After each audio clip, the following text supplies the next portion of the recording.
Hello everyone. Welcome to the channel.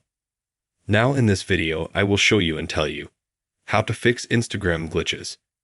That is, if it hangs and does not work. Then I will show you how you can fix the Instagram application to make it work for you. Please subscribe to the channel. Watch the video to the end. Give me likes. Let's get started. Let's say I'm showing you an example. Let's go to Instagram. And if it's not working and nothing's working, then what you need to do is, this is the first way.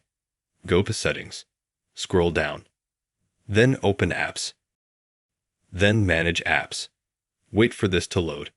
All the apps will load. Now in the search box, you and I type in Instagram and find this app. First thing to do is open storage. Then click Clear Data and Clear Cache. After we have cleared the cache, we try to go to Instagram.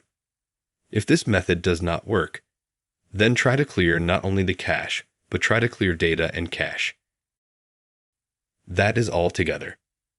And the second way is to try to go from the Google Play Store and update the Instagram app. That is, write Instagram in the search bar and update the app. Maybe this method will work for you and it will work for you. If not, try just rebooting your phone or turn it off and on again. And after that, you should get Instagram working and it won't crash like it did before. If you liked this video, you can subscribe to the channel. Put a like. Thank you all very much for watching who watched this video to the end. Until new meetings, goodbye.